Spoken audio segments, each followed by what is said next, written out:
Whether it's the overwhelming pressure of a famous last name, the evolution of the game, or even devastating injuries, these athletes were bound to crash and burn, starting with none other than... There's been a lot of hype around Bronny for obvious reasons. He's LeBron James's son, after all. But if we're being honest, if he didn't have that famous last name on his jersey, things would look very different for him right now. Sure, Bronny has some decent physical gifts. Long arms, solid athleticism, and a great defensive ceiling thanks to his GOAT genes. But offensively, we haven't seen much yet. In high school at Sierra Canyon, he averaged 14 points, 5 rebounds, 2 assists, and 2 steals a game. It's not bad, but it's not groundbreaking either. He was ranked 20th in his class by ESPN, but the truth is, his high school career didn't really scream future NBA star. Bronny's limitations became more apparent when he got to college. He's shorter than his dad, only measuring about 6 feet 1.5 inches after being listed as 6 feet 4 inches. That drop in height has been a problem, especially for someone aiming to play point guard at the NBA level. He's also struggled to shoot, hitting just 36% from the field and a low 27% from 3 during his limited college minutes. He averaged only 4.8 points per game on a team that wasn't exactly full of superstars. Then there are his handles. One of the long-time concerns with Bronny has been his loose grip on the ball, which became more obvious when USC didn't even trust him to run the offense. They had other players bring the ball up the court, and that's a red flag for a 6'1" guard who's supposed to be a playmaker. Despite these setbacks, Bronny entered the NBA draft. He impressed at the combine with a 40-inch vertical leap, a 6 feet 7 inches wingspan, and some decent three-point shooting during drills. But even with these flashes of potential, it's hard to argue that he's earned his spot, especially when the Lakers picked him in the second round mainly to make his dad happy. Bronny may have moments to prove himself, but with his shaky stats, health concerns, and the pressure of being LeBron's son, it's tough to see him thriving under the weight of these expectations. Jahlil Okafor is another example of a player whose career didn't pan out the way we expected. Okafor dominated at every level before the NBA, AAU, high school, and college. He was an absolute monster in the post. As a 6'9" powerhouse with incredible footwork and touch, he won almost every award you could think of, including ACC Player of the Year at Duke, where he averaged 17 points and 8.5 rebounds per game on 66% shooting. He helped Duke win a national championship in 2015, and for most of that season, he was expected to be the #1 pick, first overall pick. But then the NBA changed. The league was moving away from post-heavy centers and the rise of players like Karl Anthony Towns. He ended up going third to the Philadelphia 76ers, a team that already had big men like Nerlens Noel and Joel Embiid.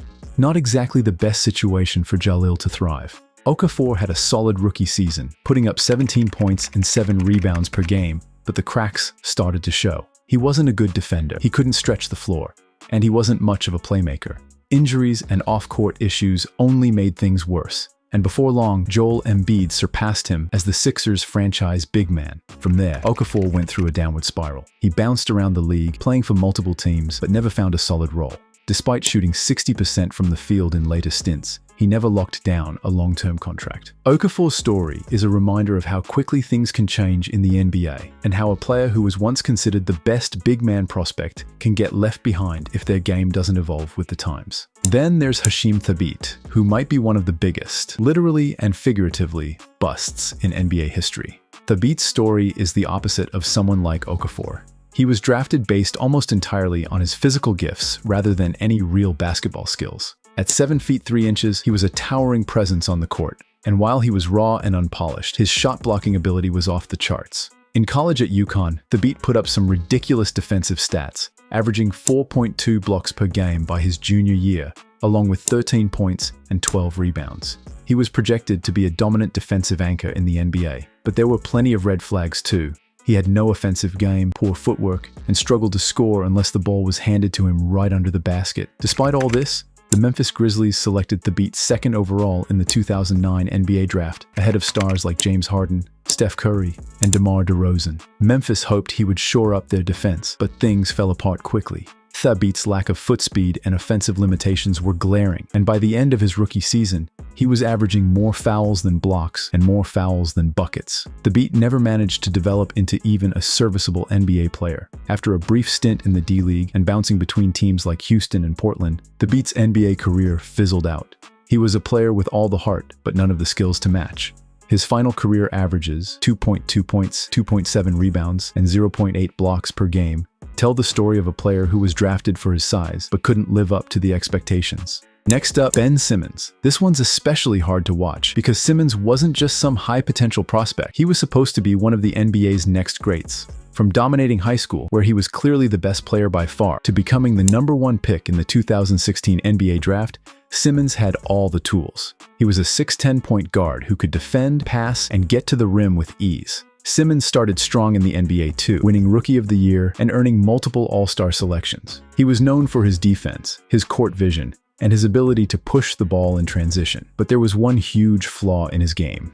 He couldn't shoot, and it eventually became his downfall. By the time Simmons' shooting struggles reached their peak in the 2021 playoffs, his confidence was shattered.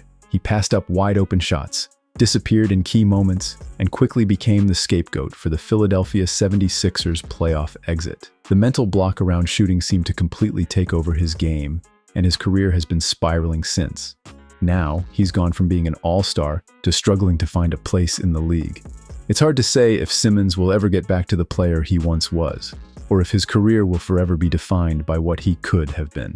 Finally, we have Greg Oden, one of the biggest what-ifs in NBA history. Oden was supposed to be the next Bill Russell, no joke. He was a generational talent, a dominant force who could block shots, rebound, and score around the basket with ease. In high school, Oden averaged 22 points and 10.5 rebounds, while shooting a mind-boggling 74% from the field. When he went to Ohio State for college, Oden continued to impress, averaging 16 points, 10 rebounds, and 3 blocks per game. He even put up 25 points and 12 rebounds in the national championship game, showing that he was ready to dominate at the next level. So, when the Portland Trail Blazers selected him first overall in the 2007 NBA draft, it seemed like the right move, even over future superstar Kevin Durant. But things went wrong almost immediately. Oden had dealt with a hip issue in middle school, and it caused an imbalance in his legs. That imbalance led to knee problems, and Oden ended up missing his entire rookie season due to surgery. When he did finally hit the court, he showed flashes of his potential, averaging 15 points, 12 rebounds, and 2 blocks per game per 36 minutes in his first year. But the knee injuries kept piling up. In just 62 games over 2 seasons, Oden's career was derailed by multiple knee surgeries. He never got the chance to live up to his incredible potential.